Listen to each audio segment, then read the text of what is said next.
जगदादिवासिं यस्योर्निमातं भवनं समस्तं गुहाहितं तं रमणं गभीरं चिन्ताविहीनं परिचिन्तयामि. Today you are in the 44th. Ashrayo dvandva nityuktam dvandva tyaga parodayah jivan mukta tada yogi deha tyaga vimuchyate.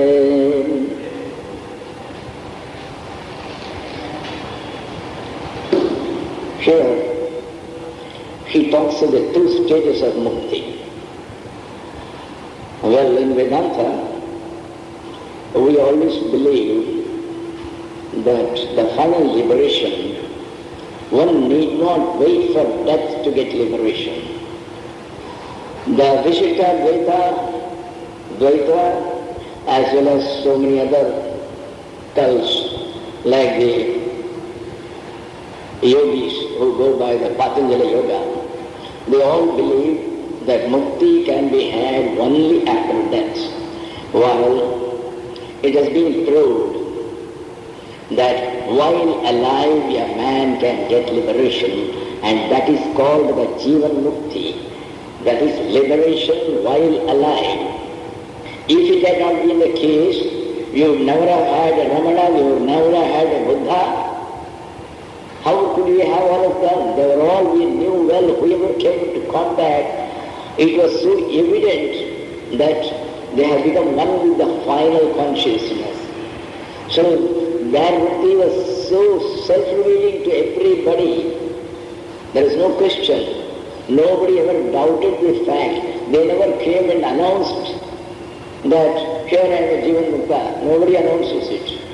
Neither Mahanandami announced it, nor Bhagavan perhaps had announced it, but it was a fact which was evident and apparent even to a man with an infantile antenna. It's an embryonic antenna. Here he says, Ashrayo dvandva vidyuktam. Because in the previous one he said, there are two things they have said earlier. There should not be any ashraya, there should not be any alambana. I said they have made a subtle distinction. Normally in Sanskrit both mean the same. But here it means, by ashraya meant all the material objects in the world. The various objects in the world, just the very existence of the objects the mind was going to them, and it made a picture of them and it got you an impression. And then started the like and dislike. So the likes and dislikes and the attachments and aversions that formed the alambana. He says, all the material objects in the world, we mean by objects, all things, all solid objects, insentient or sentient, all these objects, and persons, events. So all these things are included in the word ashraya, because the mind begins to think of a particular person, the mind begins to think of a particular event in the past, or an event to come in the future. So the mind, the thoughts go and it envelops that particular item, the person or the thing or other objects. And this ashraya, that is all these material objects, they are called the dvandva. Normally, what is a dvandva? Dvandva means the pairs of opposites. That is the reaction which comes to us by the impact of the various material objects. What do you get by seeing something? Oh, you are so pleased. So, that is happiness.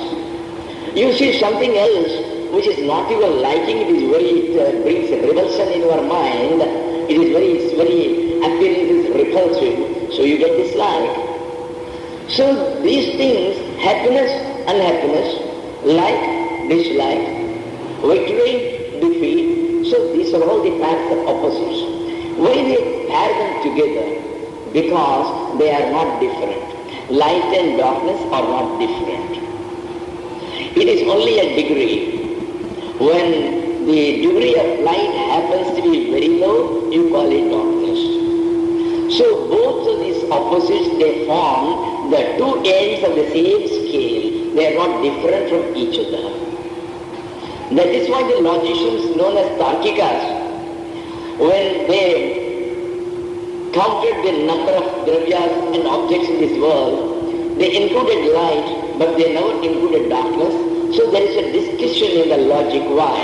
And then they said that the 0 degree of light is called darkness. There is nothing separate from it. It is only a degree. It differs in degree, it doesn't differ in quality. And so, whenever any object your mind touches, the reaction will be either like or dislike, either happiness or unhappiness. So all of these pairs of opposites, which are in bhava, that is, which are all your mental reactions, they all start the moment your mind comes into contact with any object. So, he says, we may verily say that these objects by themselves are those pairs of opposites. They are themselves either happiness or unhappiness. Because the objects create the reaction of happiness or unhappiness or unhappiness. So the objects themselves can be called as the pairs of opposites which cause you either attraction or repulsion, either heat or cold, or happiness or unhappiness. So all these pairs of opposites are these very objects. The reaction, how does it come? Because it is in the very nature of these objects, perhaps they are superimposed. Actually the likes and dislikes are not in the item concerned. The happiness does not come from the jalebi. All happiness comes from here, you have superimposed it there by means of your sanskaras, where from previous birth you have been thinking, I like this, I don't like this. And they have all been imbibed in your chitta, the computer memory. So, ashrayaha dvandvam ityuktam. Any support, that is any material objects in the world, or any person, or object, or things, or events in this world, they can be really called the pairs of opposites. By pairs of opposites we mean the reaction of happiness and unhappiness, or the likes and dislikes, etc., which result from the contact of the mind with the objects. So ityuktam, this is what all people say. The material object itself is the dvandva. Ashrayaha dvandvam, the support for the mind, that is the various objects, they themselves are called the pairs of opposites. Dvandva tyaga parodyaha. Supposing you don't have any reaction at all, somebody comes and tells me, when I am sitting here, so just now we got a news from somebody that your only son, who is aged perhaps from 25 or 26, he has died in an accident. He should, oh, and suddenly leave the lecture hall and jump, then that is the unhappiness, so the dvandva is there. That news has given me the dvandva. So if you abandon it means, whether somebody says that donkey has died, or whether somebody says your son has died, if none of them none of them caused any wave in my heart to arise, it made no impact at all, there is no reaction at all, that is called the dvandva tyaga. That is keeping your mind equipoised and evenness of mind absolutely unaffected, uninfluenced, unagitated by any event, by any person or anything of any nature. Suddenly in the crowd I find a fellow who has tried to kill me 15 years back. The moment I see him, if I get the reaction, then it is dvandva. It is an experience of dvandva. It is a reaction. If it didn't make even the least ripple, I might have recognized him. It is as good as my seeing anybody else. There is absolutely nothing in the mind, not even the slightest ripple, which gave me any past memories of how that fellow had attempted on my life. Nothing was there. That is called the Dvandva Tyaga. That comes by trying to have this quality of forbearance. Whether you get a defeat, you do some action, the result was what you expected never happened. So whether it was success or defeat, whether it was cold or heat, whether somebody abused you or somebody preached you, if in all these pairs of opposites you have got absolutely no reaction, that means Dvandva Tyaga. So by abandoning all these pairs of opposites and always keeping a mind, equipoised mind, an even mind which does not have the least ripple on any type of accident, any type of incident, any type of intuition, or on any contact with any object, that is called the renunciation of all these reactions or these pairs of opposites. So by renouncing all these pairs of opposites, that is by renouncing all reactions to any contact with any of the material objects, what happens? Parodayaha. Udaya means the arisal. So para means the supreme consciousness, whom we may call the self, whom we may call the Paramatma, or whom we may call the Supreme Being, whom we may call the Lord, whom we may call the higher self, whatever we may call it. So that supreme, that reality, that ultimate reality, it suddenly crops up the soul. So the one method is, the Dvandva Tyaga, if you see, it also means leaving all likes and dislikes. It is the like which makes you desire for certain things, and when the desire becomes more intense, you may call it as avarice or greed. So kama comes, from kama lobha comes, then the moha will come, you will get deluded. You see, there was a series which will involve you back into the phenomena, and you will be entangled in miseries, hardships and sufferings. On the contrary, if you leave off all these dvandvas, the pairs of opposites, parodayaha, then the Supreme comes up, that's all. The Supreme being the reality, you are face to face with it, you are one with it, the Supreme consciousness is established. So that is called the parodayaha. Just like the sunrise, there is the rise of the sun up, the higher knowledge, that is the higher consciousness. Then the yogi is called a Jivan Mukta. Tada yogi Jivan Muktaha. Yogi means the practitioner, the one who is practicing this particular technique, this yoga, which has been propounded and expounded in this book text. So he becomes a Jivan Mukta. He gets liberation while alive. So this is Jivan Mukti stage. But still, you see, it's a controversial point slightly. Only when we reach the stage we will know. The question is whether a Jivan Mukta has got a prarabdha or not. Adi Shankara himself in some text originally he said, all the other, there are three types of karma results which are awaiting our experience.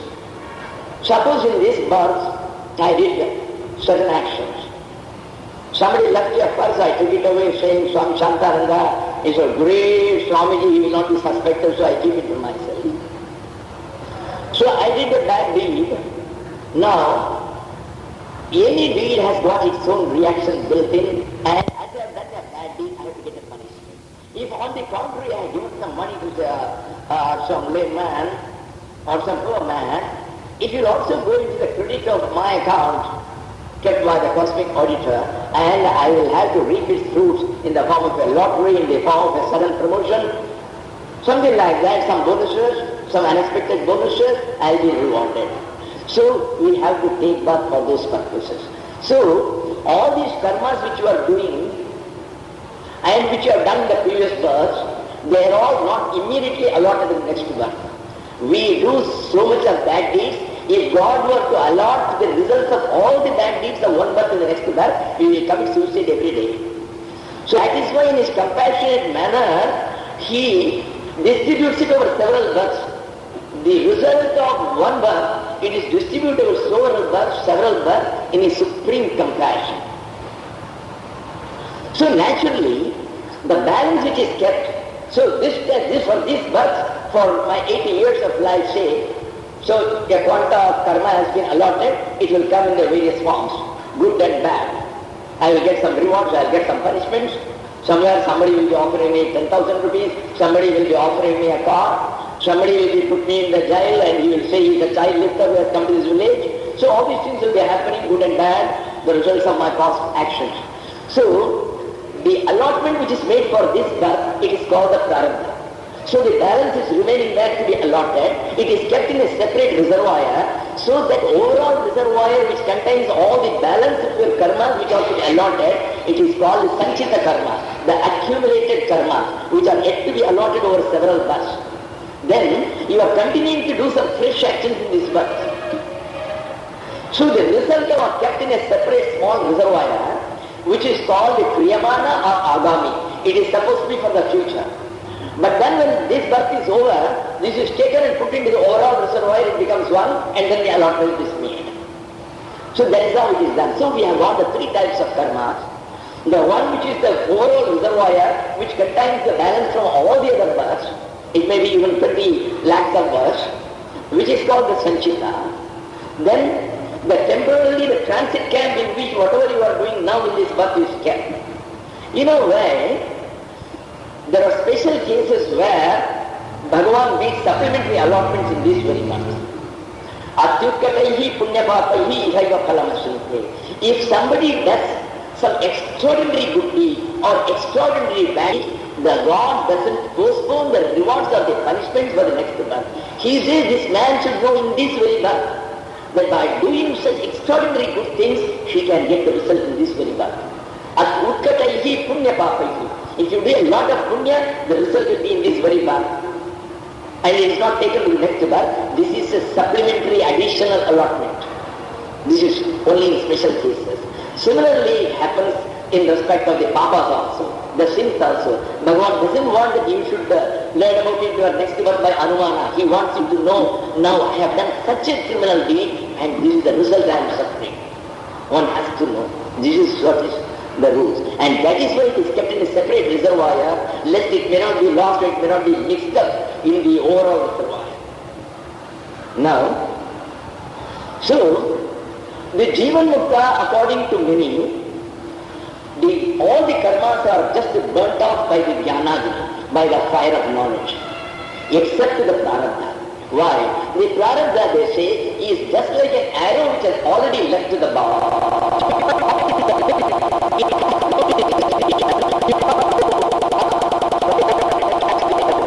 So the arrow has already gone out of your hand. Similarly, the allotment for this birth has already gone into the hand of the Lord, and it is going to have its result.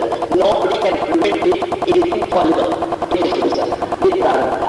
So they say this prarabdha, even for a yogi, even for a jivan mukta, it continues. That is why he is getting affliction, he is getting sorrow, he is getting cancer and all that.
even though it no longer applies to me. I mean, it is supposed to be a research. This is how they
anything to do with you, they are all happening.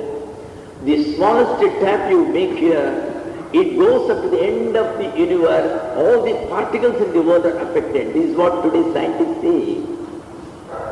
So nothing happens alone. You are not the doer of any of the things. Automatically your various indriyas are doing, your feet are taking you to the office or the dining hall, your hand is contacting the plate and putting the food in your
it won't be there.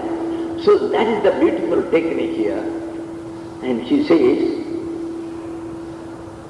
what is the type of consciousness which you are going to be established in? Whenever he talks of the highest consciousness, as Lord Shiva is that very consciousness, and in describing it he takes a pleasure. In Jivan Mukta, the moment they begin to talk of the highest consciousness, they lose themselves because they are always in it. They are talking of their being. It is not a state, it is their being. And it is a being which is in the fullest bliss. And when they see the other people in misery, having the entire bliss in them, not knowing where is the key to open the walls, he feels such a compassion. So he starts saying, what sort of the consciousness in which you have to be established? Sarvopadhi Nirmuktam. It is a consciousness where there are absolutely no limiting adjuncts. It is something which is unlimited. Upadhi means the limitations which are imposed externally. The example for an upadhi as given in our scriptures are, there is a beautiful clear crystal which is kept here, a cube, a glass cube, a crystal cube. The crystal cube is nirmala, swachha. It is absolutely clear, pure. And you keep a small hibiscus flower, this japakusma which is red in color, which our Divine Mother likes a lot, you keep it behind it. So all the people in front will see not that white crystal, they will see that crystal with its red hue. It will be reddish. So this reddish is not inherent in the nature of the crystal. But it over that its original swarupa, we have superimposed a reddish color from an external source. It is the flower which has superimposed its nature on the crystal. So a child which is sitting there, they will say, this crystal is so red. Appa, the crystal chepa irukuppa. So it thinks that the reddish nature is in that. And what are all the similar superimpositions which happen to a normal person? We have got three types of superimpositions as categorized in Vedanta. Desha, Kala, Vaktu, Parichinna. We are limited by space. We are limited by time. We are limited by objects. What do you mean by limited by space? We are limited by space. I am now talking in Ramanashram and Tiruvannamalai. I am not in the Himalayas. I am not at Delhi. I am not in Jhansi. So, I am now limited, saying that I am only in this particular space. In Tiruvannamalai itself, I am only in the Ramanashramam. I am not in Sengam Road number 3. I am not in Manakula Vinayaka Street. I am limited here. So, further limitations. So, you have been limited by space. While that consciousness which you are going to talk of, it is a consciousness which is all pervasive. So it is not having any upadhi. We are having the upadhi of kala, the limiting adjunct of kala, the limitation of time. That is, Shantananda is alive and kicking today. 100 years back, this Shantananda never existed. So the time has cut. So in the past, I was never there. My existence has been cut. So I am limited from the day I was born only. Right. How long this you are going to see the Shantananda? Not that for 100 years. You will not find in 2100. So again the time cutting him on the front, on the back, on all sides. So I am limited in time. This consciousness which you are talking of, it was never born. It had always existed. It had existed before this body was born. The body is only a barrel in which that existing consciousness, the ocean, the bed of consciousness is entered into. It had always been existing. Electricity had always been existing. You put a bulb and it's now shining. You take away the bulb, that's all. But then the electricity still continues to exist. Even when the bulb has died, it continues to exist. Even when the bulb was never there, it had continued to exist. And the same thing with the consciousness. So, that was bereft of the upadhi of kala. Now, what is meant by the vastu? As Shantana, I am here, but I am not Mr. Ramaya. So Mr. Ramaya has limited my projection that Shantananda is not there, there it is somebody else. I am here, I am not there, because there Mr. Anantakrishnan is sitting, I am not sitting there. So this object has limited me. So I am not projected there. This clock has limited me because it is a clock, there is no Shantananda there. This book has limited me, here the book is there and no Shantananda is there. So my jurisdiction is extremely limited. So all these objects say, you are not here, I am here. The clock says, I am here, Shantananda is not here. So it has cut me short. The book says, no, you are not here, I am here, I am the book. Devikalottaram. Thus, these are the three types of limitations that is called Desha, Kala, Vastu, Parichinnata. Parichinnata means limitation, and that is called the Upadhi. So, Sarvopadhi Vinirmuktam. It is absolutely unlimited in its scope. It is not limited by time, it is not limited by space, it is not limited by any object. Absolutely free, everywhere, all pervasive. There is nothing which can obstruct it. Sarvopadhi Vinirmuktam.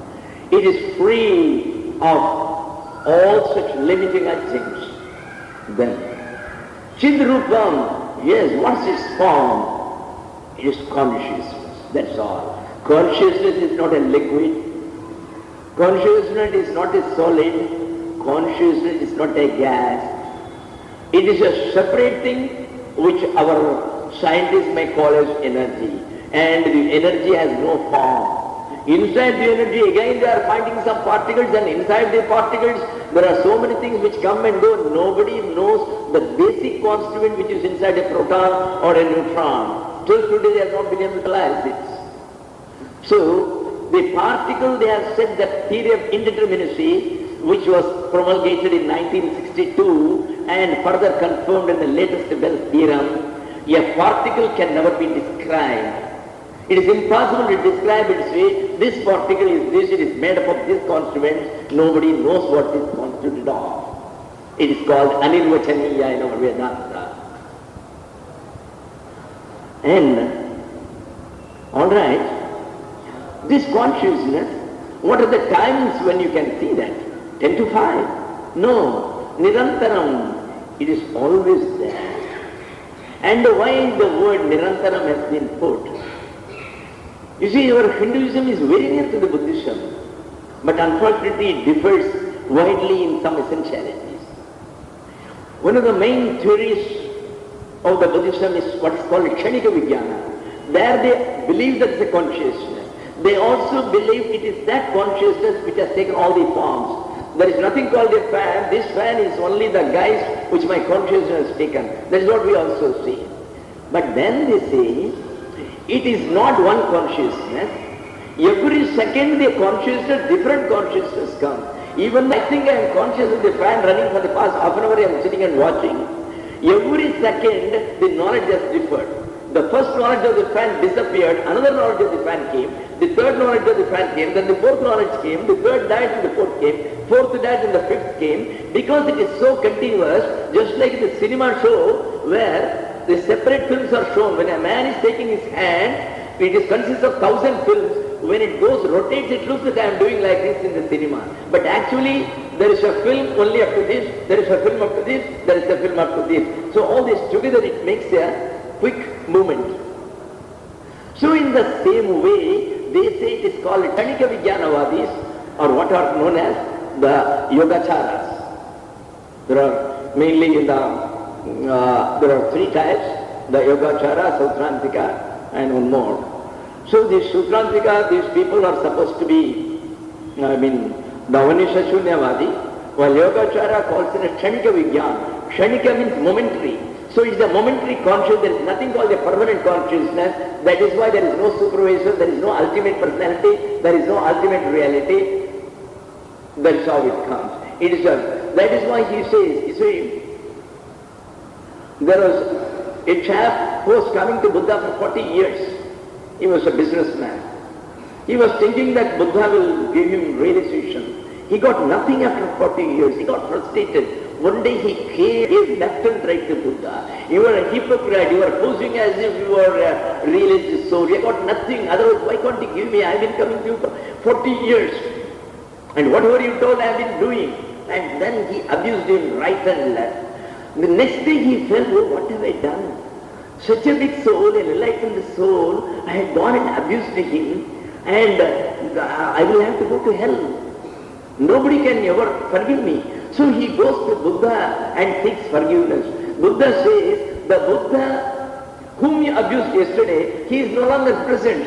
In the Kshanika Vijnana, that consciousness is different, this consciousness is different. So this Buddha is a different Buddha. And the one who abused me is not you. That is a different you. Now, this is a Kshanika Vijnana.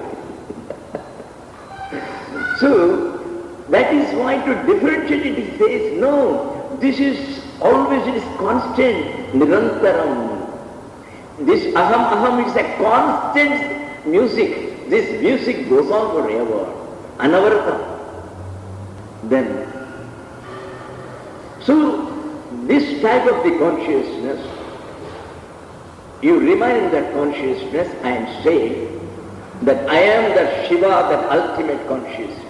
Shiva is only a name. It represents that absolute ultimate consciousness. And who is talking? The Lord Shiva himself, who is the ultimate reality. See, Shiva, each one is a name given at that time. What happens is, there is a confusion because sometimes Shiva is used as one aspect of the Supreme, a particular God. Sometimes the word Shiva is used to represent the ultimate God himself. That according to the circumstances you will have to interpret it. Now in the Nirvana Shaka, he goes into an ecstasy singing that I am not the body, I am not the mind. Manobuddhya hankara chittadinaham nacha shrotra jikve nacha grana netre. I am not the I am not this, I am not that. Then what are you? Chidananda rupa shivoham shivoham. I am the pure consciousness known as Shiva. So the same Shiva is here. So when you sit, you think, I am that Shiva. I am that ultimate consciousness. Never think of consciousness, become that consciousness. Live that consciousness. Be aware of that consciousness. Live in that consciousness and then aware.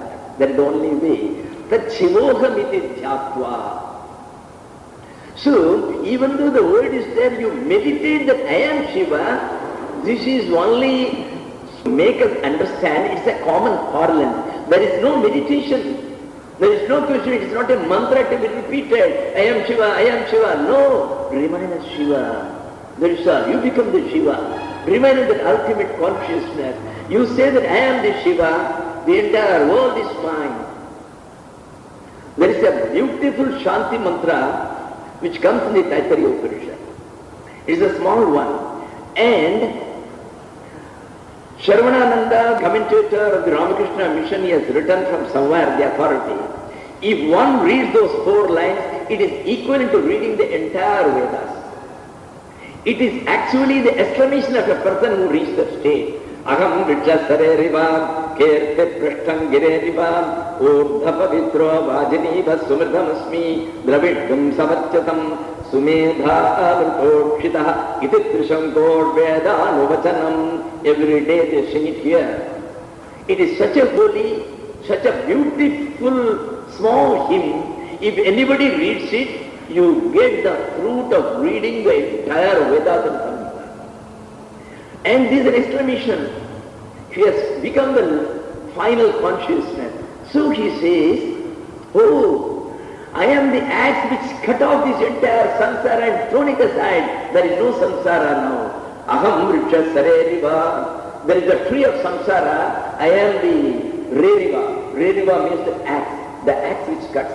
Aham vriksha sareriva. Kirti prashtam gireriva. Oh my Lord, my glory and splendor is just like the Himalayas. All these are my glories. The sun is me, the moon is me, all the rivers are me. Kirti prashtam gireriva. Urdhava vitro vajaniva sumridhamasmi. I am the holiest of all. Thus, That is the consciousness. He lives in that consciousness. It is not that he shouts. You see, it is all a symbolic. A man who has reached that stage, he will not shout, I am this, I am that. He becomes silent. But then, how will you know what is the state like? So the Maharshis have understood his state and they have tried to put it in some sort of words. The words are nowhere near the final state. That is that, which is your own being.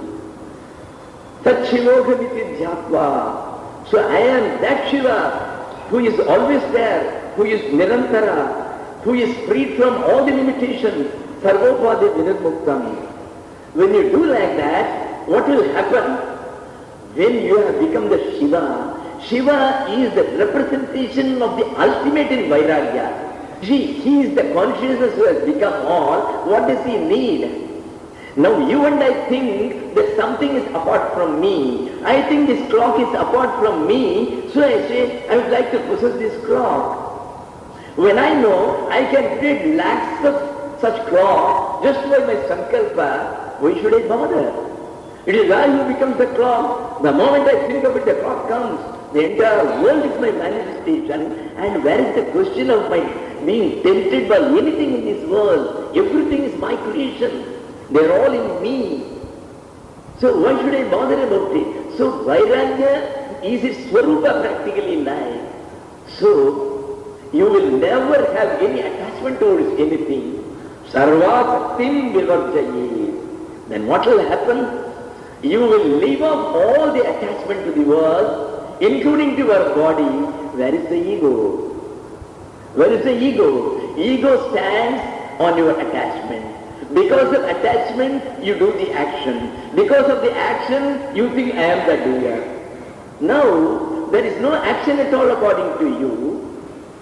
You are only in the pure consciousness where there is no film of any world or any worldly people. You are the alone, you are the Lord Shiva, you are the pure conscious, you alone are. And we have got the latent potentiality to create lakhs and lakhs of universes like this with thousands of galaxies just by the way thinking. So there is no question of being tempted, no desire, no action.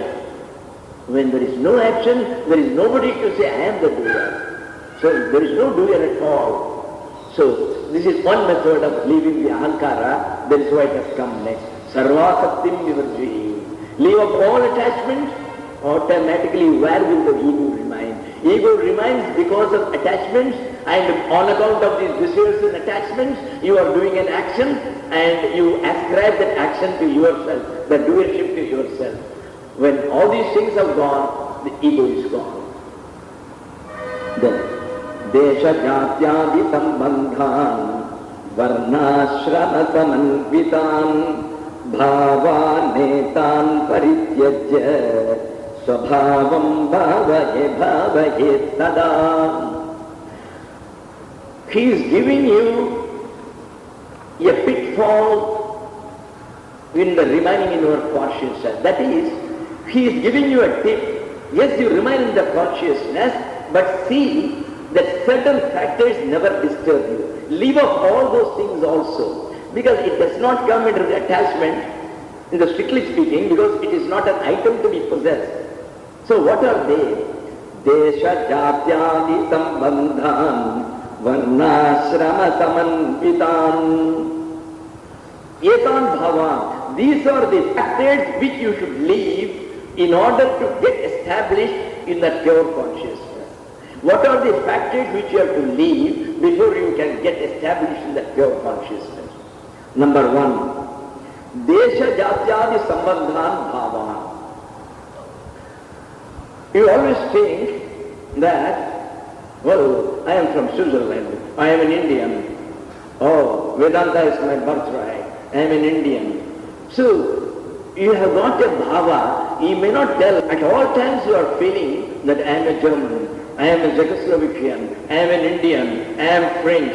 So, you are always having the factors of the place to which you pertain.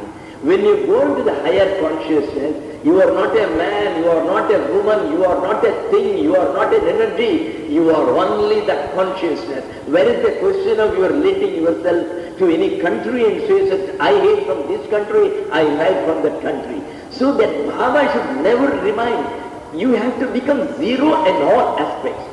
You have to say that I am not a graduate, I am not a research scholar, I am nothing, I know nothing, I have read nothing, this is nothing, this is all zero. So unless you become zero in every aspect, and you should feel it, you should never feel self-conscious in somebody's presence. Oh, I am a man, oh, I am a woman, I am 80 years old, I am 30 years old. Absolutely no such thing. So jati, desha, then jati. Oh, I am a Brahmin, oh, I am a Kshatriya, I am a Vaishya, I am this, I am that. Jati is not only in India, it remains in various forms in all the countries. So in England, you know, the blue bloods, the royals, the lords, they will not touch a thing which is touched by a plebeian. So these are all there. And no lord will used to give, I don't know nowadays, in the previous days, no lord will ever give the donation of his blood for a cow.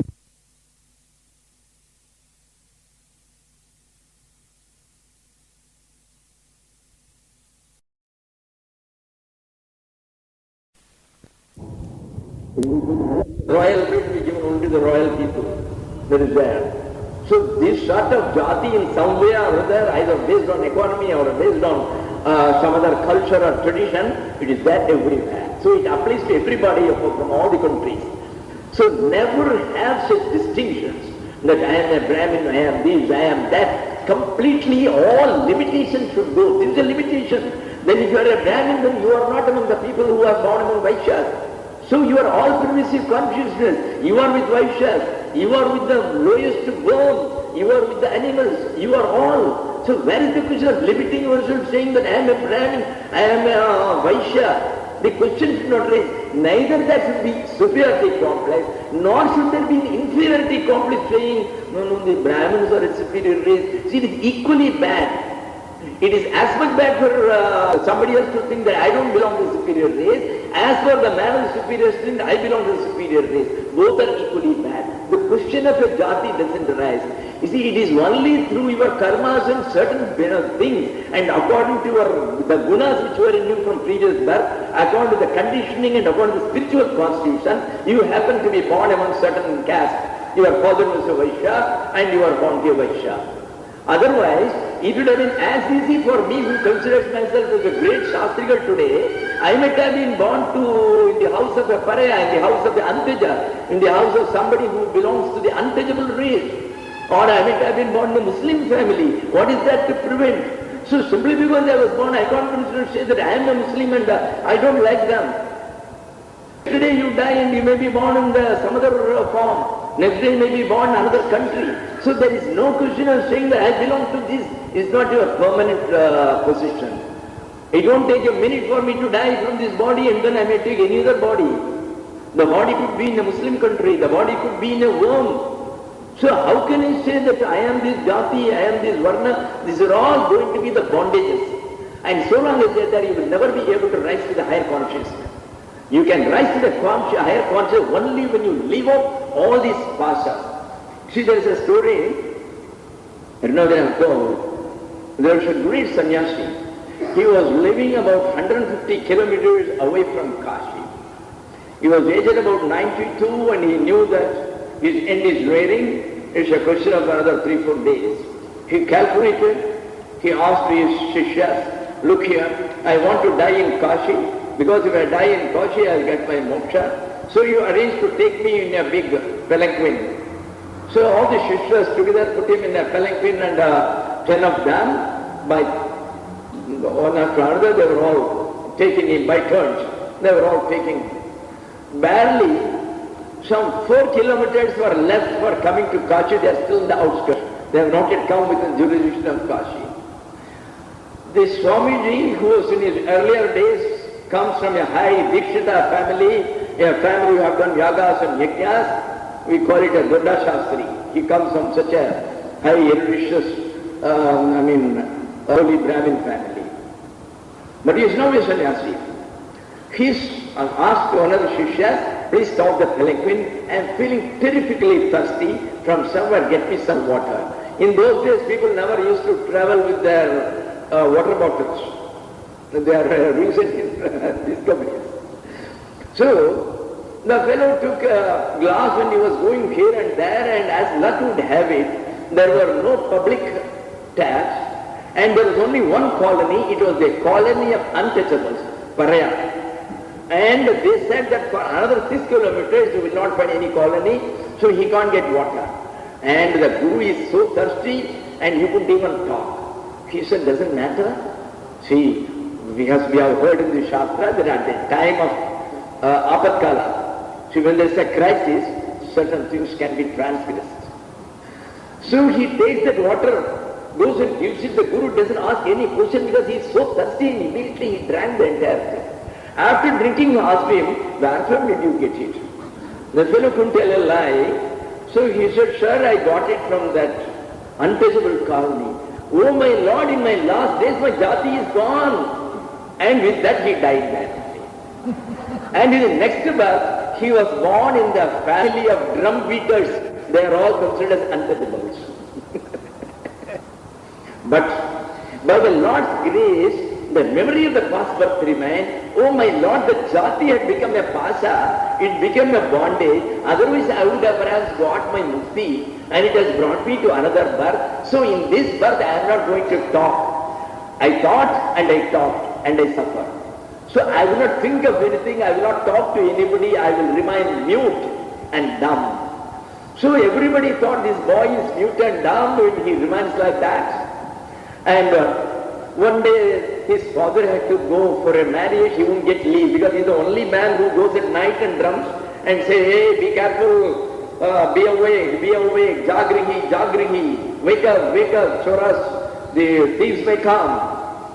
So every 3 hours he goes. So he goes 4 times in every yama. Then that fellow, he deputes his son, you go and just beat the drum. But he being a sadhu, he says, all the fellows are asleep. I don't know for how many months they have been asleep. So let me do something to really wake them up, not this waking up.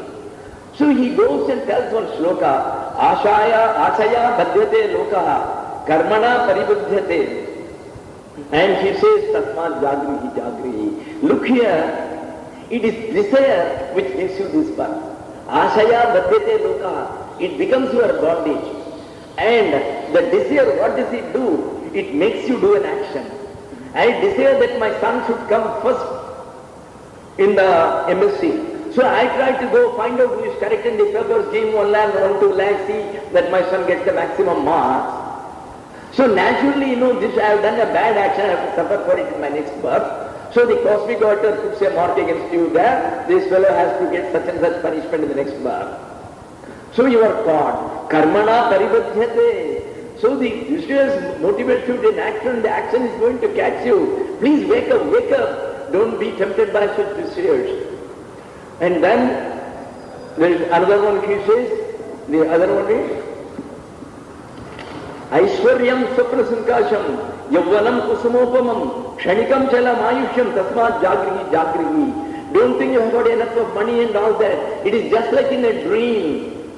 All this money will not be of any avail. When you go, this currency you can't. At least when you go to America, you can convert into some dollars. But when you go to that place, the final place, unfortunately, you do not know what currency is there. The currency is dharma. That is the only currency which you can go. Aishwaryam Swapna Sunkasham Yavvanam Kusumopam. You are so proud of your youth. Oh, I can do anything. I am so youthful and all that. But it is just like a flower. The flower blooms, it looks so nice and beautiful in the morning. What happens by the night? It is completely withered. It is repulsive to look at. That is what you are going to become. So don't bank on these things.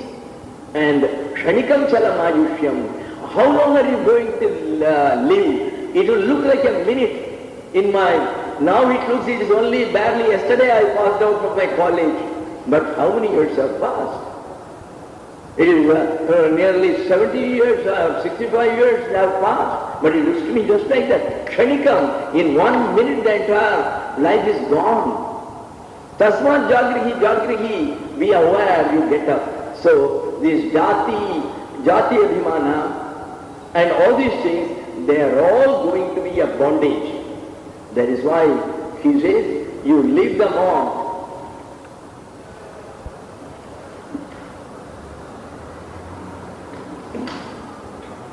Desha jatyadi sambandham. So all relations which are based on your desha, the country to which you belong, jati, the caste to which you belong, adi, so many other things. You may have so many such things of this community. I am from Tinavali, so I like only Tinavali. I am from Muzaffarnagar, so Muzaffarnagar people only I like. I am from Kashi, I like all people from Kashi. I don't like people from the other places. See, all sorts of limitations you are imposing on yourself. Leave them all. Nothing, that's all. You don't belong to anything. You are the master. To which do you belong? Varnashrama samanvitan. Similarly, saying that I am a sannyasi, I am a naitika brahmachari, I am a householder. So this is called the varna. This is called the ashrama. Varna is of course the Brahmana, Kshatriya, Vaishya, Shudra. Varna, ashrama, there are two words.